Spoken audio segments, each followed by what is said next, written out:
past 1/2 past. So hello, welcome to everyone who's joined us for this session where we're going to be talking about the secrets to presenting complicated things in a simple way. And this is going to be a 1/2 hour session, but we're going to save about 5 to 10 minutes at the end for Q&A. So if you do have any questions, as always, you can use that question box in your GoToWebinar panel to put those in there, and we'll come back to them at the end. We also are recording this session, same as all of the sessions in this event. So if you have signed up for anything that you can't join, you'll get the recording afterwards. And the same with this one, if you have to drop off or you want to revisit anything, you can catch up afterwards. So to introduce today's fantastic guest speaker, first, I'll do a quick intro to me. So my name's Naomi. I'm the content marketing manager here at Sparkle. And if you've joined a couple of our previous sessions, you will probably recognize me by now and maybe be sick of that intro. But for any newbies, I will do it. And I am really excited to be joined by Carole, who is president and founder of Exaltus. And they help organizations tell their stories better with video. And she is really an expert when it comes to crafting video stories. And she actually won our 2020 VideoScribe award. So one of the categories, Carole's video was a firm favorite with our audience, and it was actually voted one of the winners. So it is awesome to have Carole on today to share some of her secrets. So without further ado, I will hand over to Carole to get into the body of the content.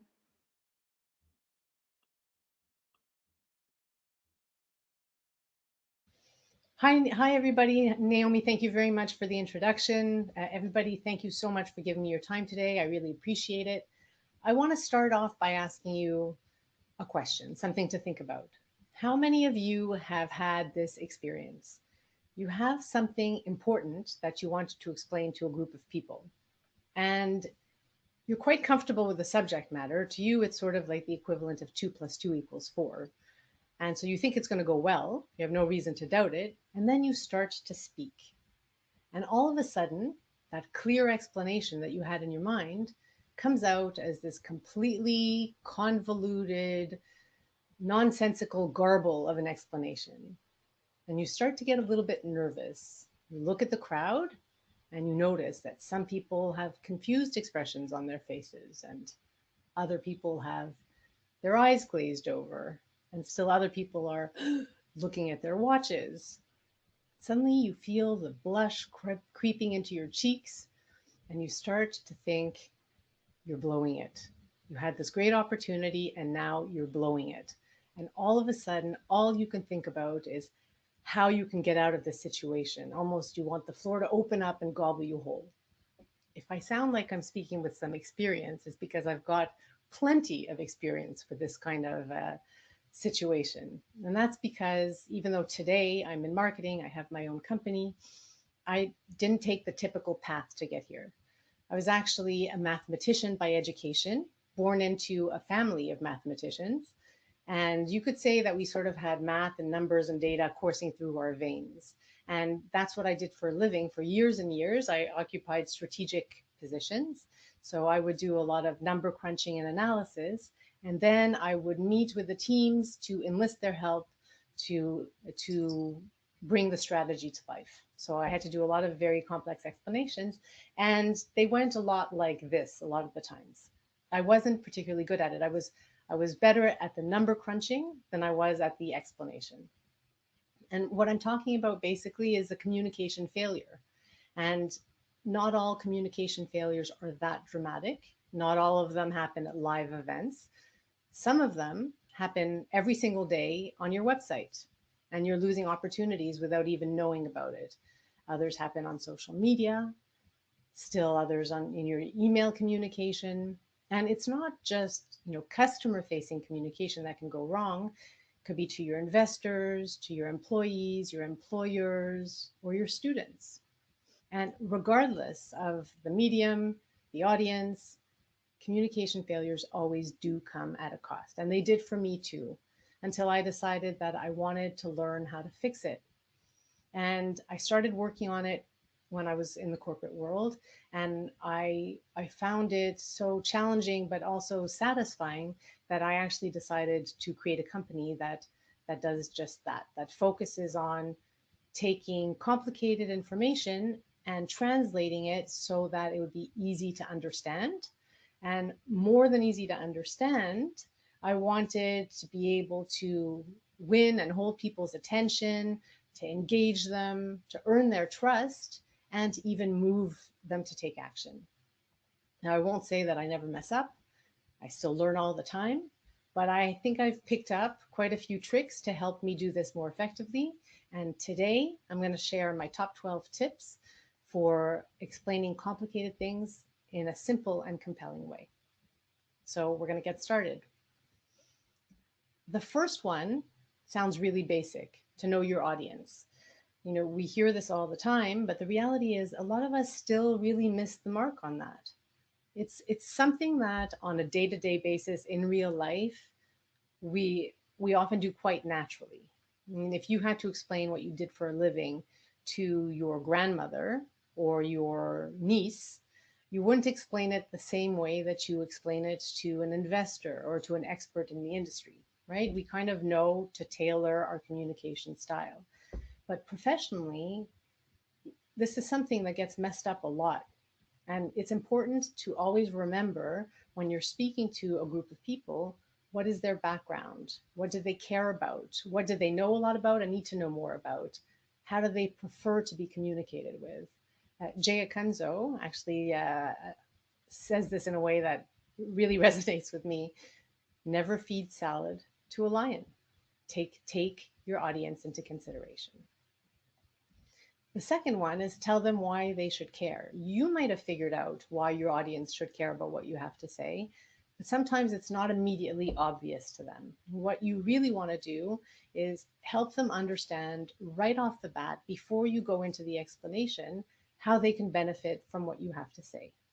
Now, I lived this firsthand. I remember being quite terrified having to explain a statistical concept to a room full of hundreds of sales executives.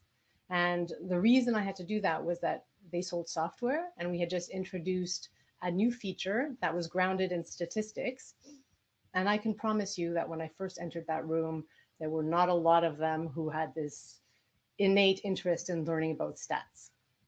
We were right before lunch, in fact, and I remember everybody was getting kind of antsy to get out of the room as it was. So they really didn't want to know that much more about it until they realized that when they sold this particular feature that was grounded in stats, it opened the door for them to enterprise-wide sales, much, much bigger sales. And when they understood that, at that point, they were a lot more receptive and a lot more attentive to what I had to tell them. And so that's just advice. First thing to start off with, whether you're talking about a presentation or on your website, starting with the why this matters, why this is relevant to you, how will you benefit from understanding this. The third is sort of a 2-for-1. Break it down and build it back up. And this is particularly valuable when you have a very long, elaborate, complicated concept to explain, or a string of concepts. You would like to think that the people you're speaking to are going to remember everything that you say. And the fact is, no matter what you do, that's very, very unlikely to happen. What you need to do in advance is to figure out, okay, if they're only going to walk away with 3-4 messages or whatever it is, what are those messages that you really want them to take home? And identify that and make sure that the entire communication that follows is designed to accentuate those points. And more than that, and I apologize, I'm mixing metaphors here, figure out how you're going to build from one of these points to the next, okay? Because a complicated explanation is a bit like a chain. And like a chain that's only as strong as its weakest link, you need to build up your explanation one strong link at a time. My fourth tip is to trim the fat. We talked about only identifying the key messages that you want to bring forward. What do you do with the rest? And then my advice is to resist the impulse to provide too much background information. This point is where I got into trouble. I was just so fascinated by my subject matter that I tended to go into way too many details, and people would tune out. And I think it comes, like, if you experience this too, is it doesn't come from a bad place. It comes from us being passionate about about our subject matter. But just because we're passionate about it doesn't mean that everybody who's listening wants to know all about the details. And I had gotten probably one of the most helpful comments in my career when somebody said, you know, we don't need to know all of this. Just tell us why we should care. Tell us what we need to know and why it should care. And that stayed with me. And it's really good advice that I got and that I'm passing on to you. Try not to give more background than you need, because you're going to end up losing your audience in details that matter really only to you. It doesn't mean that you can't have it on hand. You know, should people ask a question or they want more information or you want to make it available after the fact, but don't make it the main thrust of your communication. My fifth point is to hold their attention. Now, Bill Gates was famous for a lot of things. He was also well known for having given a presentation on malaria, and to make his point, he released a bunch of mosquitoes into the room, which obviously had the effect of holding their attention, getting their attention. So I don't think you need to do anything this gimmicky or dramatic, but it is a good idea to think about how to create moments through your presentation or through your video or across your website of different moments that will hold the attention, not just get it in the first place, but hold the attention of your audience throughout. My sixth is to reinforce understanding. Our understanding is tied to confidence. So what happens a lot of the times is you start explaining something and you move on too quickly from a point and leaving people sort of on shaky ground with respect to what you said, and you're already diving into the next one.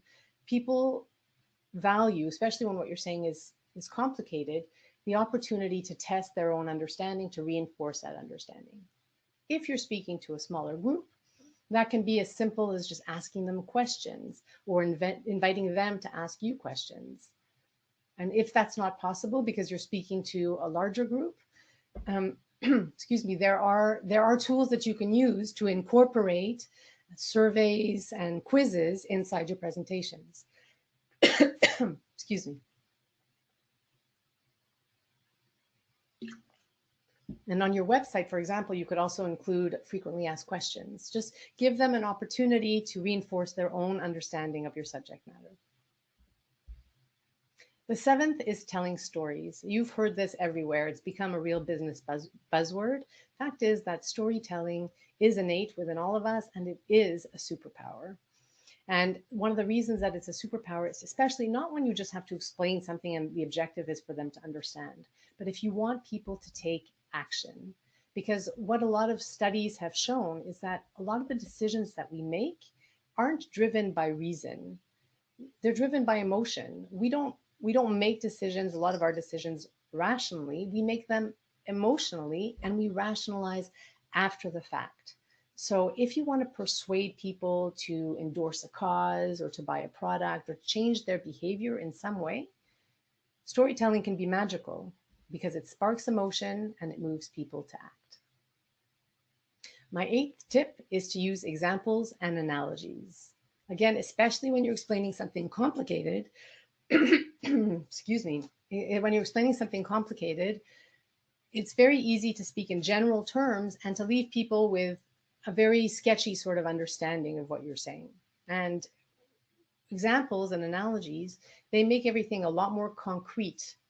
And so it cuts through the haze, and it also takes less time. It's a bit of a shortcut. So really what we're talking about in the case of analogies is all you're doing is you're taking a new idea that's foreign to them and equating it to a familiar concept that they're comfortable with. And like the most basic example is when we talk about poor conversion rates, for example, especially when CRMs were just coming out, etc., we were talking about poor conversions. You heard people talking about leaky funnels. Why were people talking about leaky funnels? Because that's really an easy concept to assimilate. 9, to compare and contrast. This is particularly relevant if you've got data to present, numerical data. Benchmarks are everything. An absolute number in isolation is absolutely meaningless. And I'll give you just a concrete example. Speaking of examples, say you're a potential investor considering investing in my company. I'm not looking for investors, by the way. But say you are and you want to know about my numbers, and I'm presenting to you what my sales figures look like. And say we're in November or December of the year, and I have a January to December fiscal year, and I tell you that I'm at 75% of my budget. Now, on the face of it, your reaction might be to think that that's not very good, that I'm only at 75% so late in the year, and this might not seem like a very sound investment. But as soon as I tell you that at this time last year, I was only at 55% of where I actually ended the year, suddenly it looks like I'm ahead of the game. And that's the magic of benchmarks. And that's why, especially financial data, any kind of numerical data, benchmarks really give more meaning to the information that you present. 10 is use visuals. Now, you know I'm going to be partial to this one because everything I do has to do with visual communication. And there's a reason for that. John Medina, who is the author of Brain Rules, pointed out results of a study that showed that if you explain something verbally to someone, 3 days later, they're only going to remember about 10% of it. But as soon as you add pictures, then the retention rate will climb to 65%. People will remember 65% of the subject matter. It's because we absorb visuals. The brain absorbs visuals a lot faster than just the verbal information. And the good thing is that there are so many different types of visuals that you can pick from. We looked at charts, infographics, photos, illustrations, talking head videos, animations, physical props sometimes. Just think about what the best visuals are to accompany what you're saying to really drive the point home. 11, well, this is something that comes from Einstein, again, famous for many things, and also for saying, if you can't explain it simply, you don't understand it well enough. So this is actually quite true. Sometimes you think you really master the subject, but there's actually just a teeny tiny gap in your understanding, and that's enough for you to lose your footing, for you to lose your words and not really be able to communicate something in simple terms. It makes sense to just go and figure out if there are any gaps in your logic, in your understanding, get to the bottom of them, sort them out, and you might find that you can communicate a lot more simply what you have to say. And finally, my last one. Oops. So this is, I couldn't resist. This one is watching your language, jargons and acronyms. Jargon and acronyms. This one is probably the saddest of them all because it's so easy to avoid and the costs can be so great. Have you ever been to a presentation where somebody has used an acronym that you didn't know and then used it throughout the entire presentation and they just completely lost you? It happens. And it's just all you have to do to mitigate this is just use plain language and don't use acronyms. And if you have to use acronyms, explain what they stand for the first time you use them. It's as simple as that. That covers my 12 tips. I hope that you find them helpful in explaining your complicated things. And I'm here and happy to answer all of your questions. Thank you.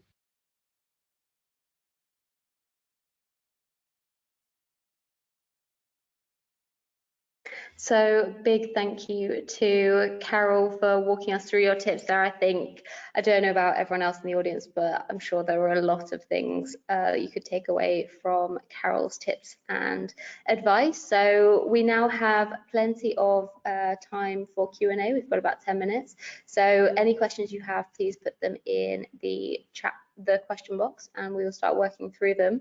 But I wanted to kick things off, Carole, by saying, asking about your imagery, because it is obviously awesome and it was a massive part of your presentation. But I wanted to know kind of how you go about creating all your custom imagery, because it's just stunning and it perfectly helps bring your whole message together.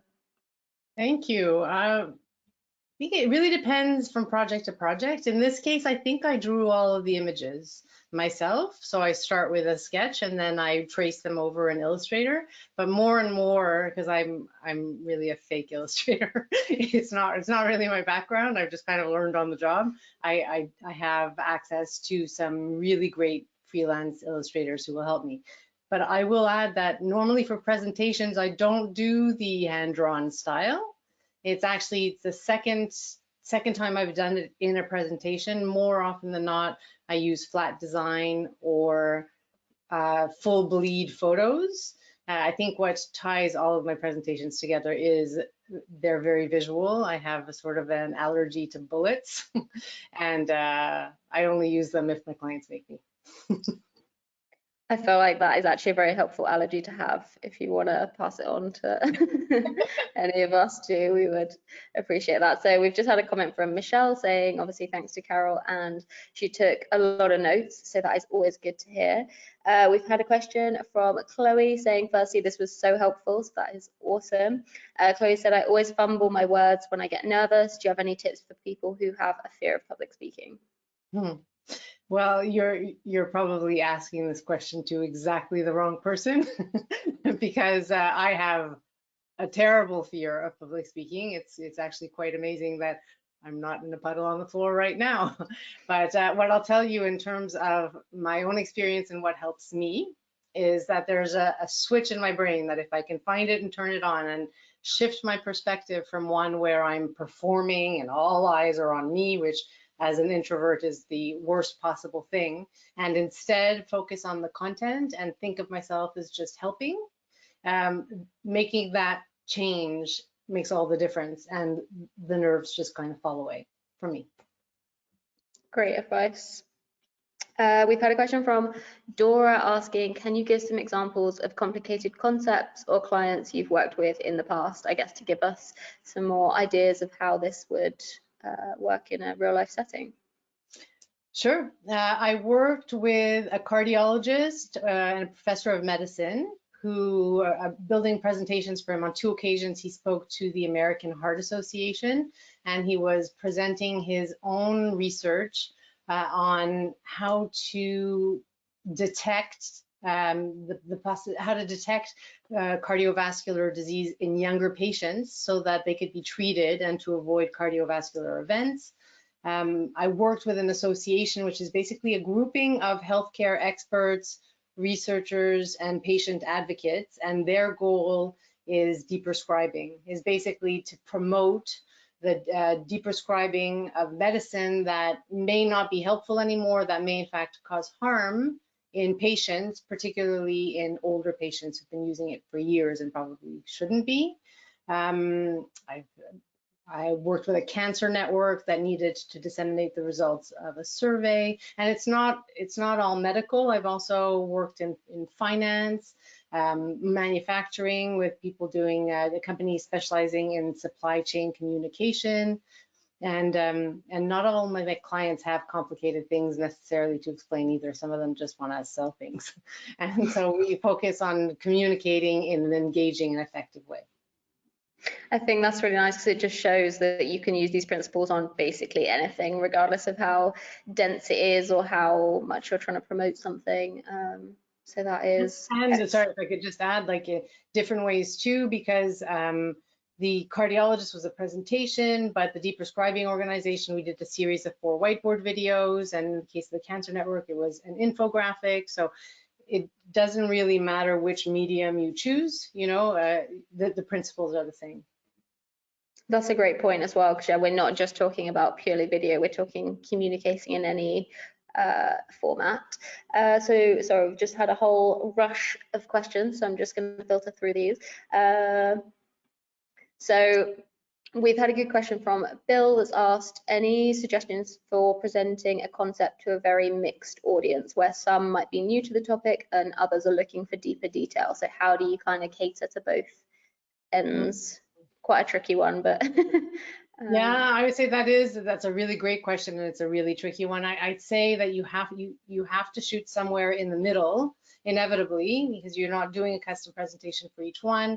So definitely I would think about the additional information you could provide to the people who are, you know, at the higher end of the curve, who have more information. You supply that information outside of your presentation, assuming we're talking about a presentation, and try as well as you can to bring the others along to sort of a middle of the road level. But the ideal really is to, if you could speak to people who have a more homogeneous background and understanding of the topic.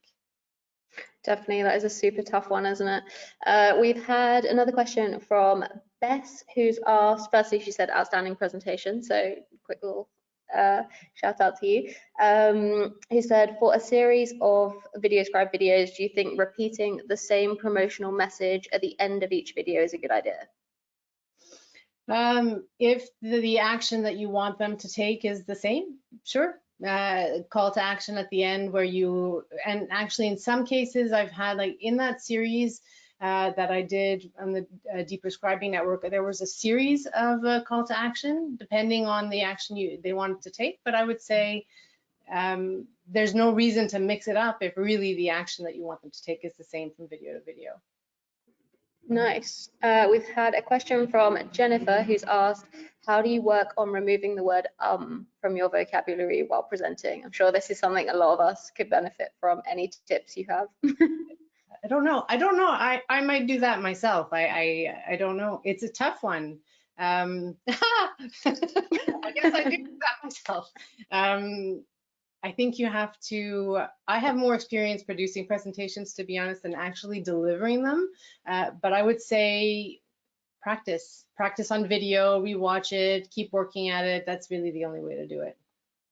I know I've had this comment before, and I found that just trying to slow your speech down also really helps, because there we go, you're filling gaps. So I'm not doing a great example, but yeah, I've been told that is helpful. So we've had a question from Linda saying, do you have any tips for getting to know your audience? You can ask them questions. Oh, now I'm super conscious of how often I do say I'm sorry. No, it's okay. Yeah, you can ask them questions at the beginning, and it's always, it's different if you have a small group, if you have a larger group. There are tools that you can use. One I think is called Mentimeter. Another one is Poll Everywhere or Polls Everywhere, where you can, ask a question about how many of you have done this or that, etc., and just get a better sense of where they stand, or just by show of hands. I think that's the easiest way to do it. Nice. I'm just going to have another quick look through the questions. I'm conscious of time, so we might have time for one more before we wrap up. We've had quite a few questions about your actual presentation and how you built it, so it might be that we pick those up offline, just because I think we might want to go into a bit more detail, and I'm conscious of time, so we will pick those up offline, and I will check in with Carole and we'll make sure we get that information over to you. But yeah, thank you to everyone who's asked questions now. We will get back to anyone who we haven't answered right here, right now. But thank you so much for joining us, and thank you again to Carole for sharing your tips. I think there's so much good info in there and so many tips that we can all start applying to explaining things, whatever they are in our world. If you have any more questions for me or about VideoScribe or any of our products or services, you can contact us at marketing@sparkle.com. We'll be monitoring that inbox, and I've also put Carole's email address on the screen there in case you wanted to reach out to her directly for any questions or comments as well. But yeah, so thank you so much for joining us, and thank you to Carole again. We hope that we will see you all on another webinar soon. Have a great rest of your day wherever you are. So thank you. Goodbye.